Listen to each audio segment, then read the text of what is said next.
In an earlier video, you learned about 5 essential analytical skills. As a reminder, they are curiosity, understanding context, having a technical mindset, data design, and data strategy. In the next couple of videos, we'll explore how these abilities all become part of data-driven decision making. But first, let's look at the concept of data-driven decision making and why it's more likely to lead to successful outcomes. You might remember that data-driven decision-making involves using facts to guide business strategy. Data analysts can tap into the power of data to do all kinds of amazing things. With data, they can gain valuable insights, verify their theories or assumptions, better understand opportunities and challenges, support an objective, help make a plan, and much more. In business, data-driven decision-making can improve the results in a lot of different ways.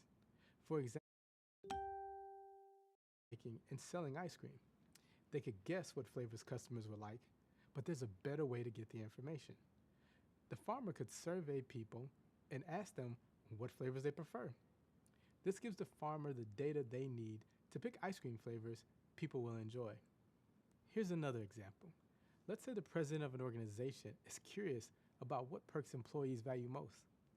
She asked the human resources director, who says people value casual dress code.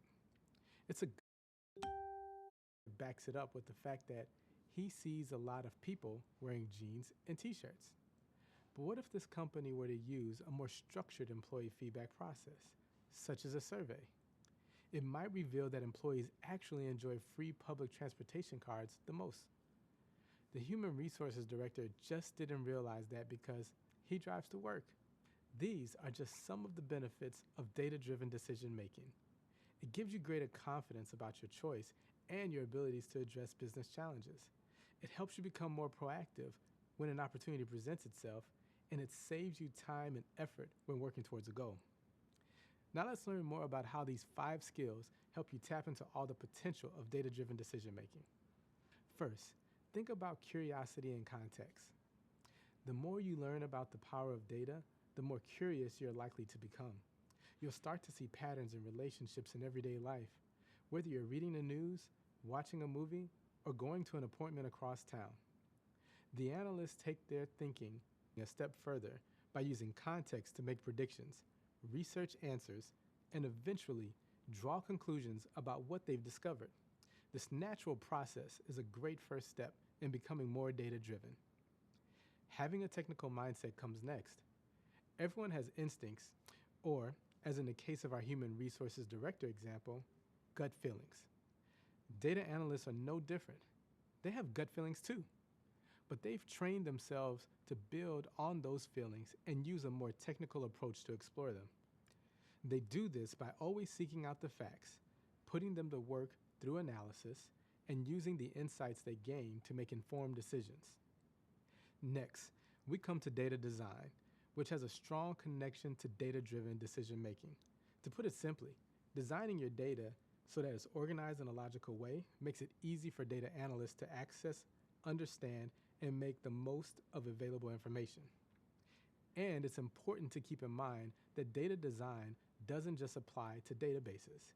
This kind of thinking can work with all sorts of real-life situations too. The basic idea is this. If you make decisions that are informed by data, you are more likely to make more informed and effective decisions. The final ability is data strategy, which incorporates the people, processes, and tools used to solve a problem. This is a big one to remember because data strategy gives you a high-level view of the path you'll need to take to achieve your goals. Also, data-driven decision-making isn't a one-person job. It's much more likely to be successful if everyone is on board and on the same page. So it's important to make sure specific procedures are in place and that your technology being used is aligned with your data-driven strategy. Now you know how these 5 essential analytical skills work towards making better data-driven decisions. So far, many of the examples you've heard are hypothetical. That means they could be true in theory, but aren't specific real-world cases. Next, we'll look at some real examples. I can't wait to share how data analysts put data to work for amazing results.